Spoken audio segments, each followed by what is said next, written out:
Hey, what's up guys, and welcome to my channel. In this video I'm going to show you the performance of the Ooni Karu when fueled with wood.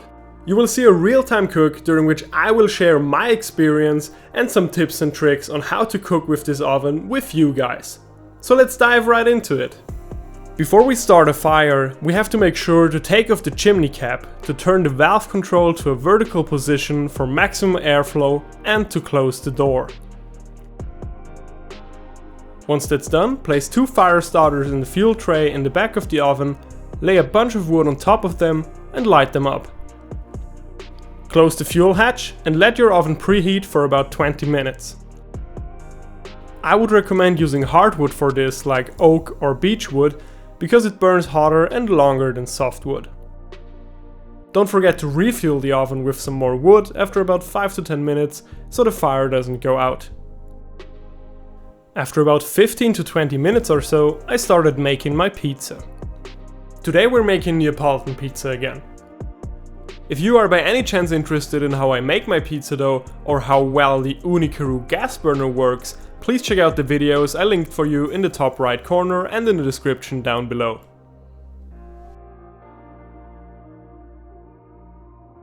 After about 20 minutes of preheating, my oven reached a stone temperature of about 400 degrees Celsius.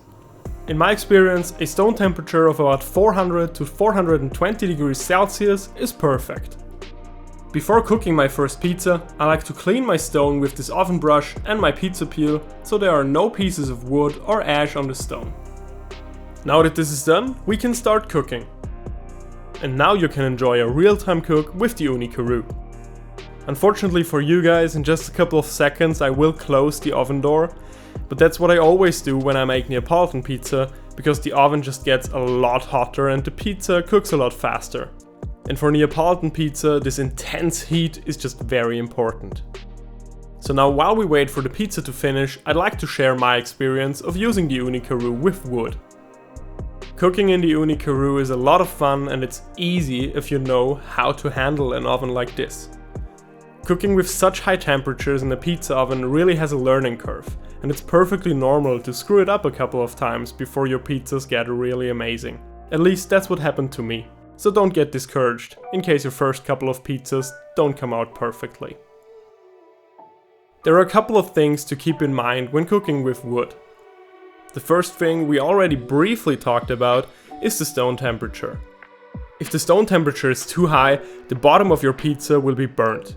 And if it's too low, your pizza will be undercooked. In case it's too high, leave the oven door off for a minute or two to cool down the stone a bit.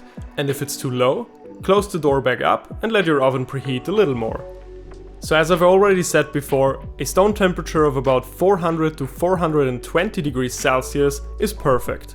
And I would definitely recommend to use an infrared thermometer so you can measure the temperature accurately. Another very important thing when cooking with wood is to always have a flame in the back of the oven. If there is no flame, it's impossible to cook a pizza properly because the toppings and cheese would be totally undercooked.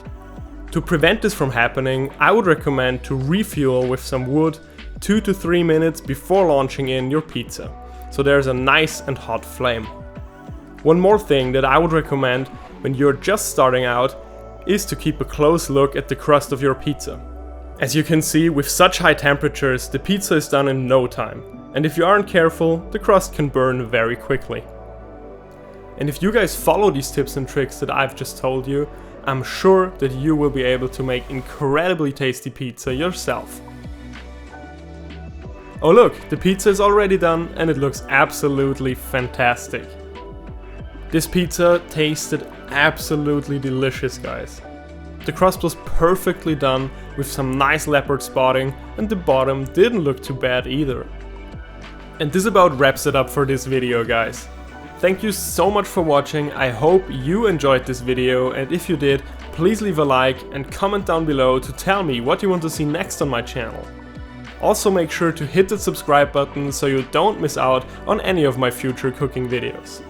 Thanks again, and I'll see you in the next one. Bye bye!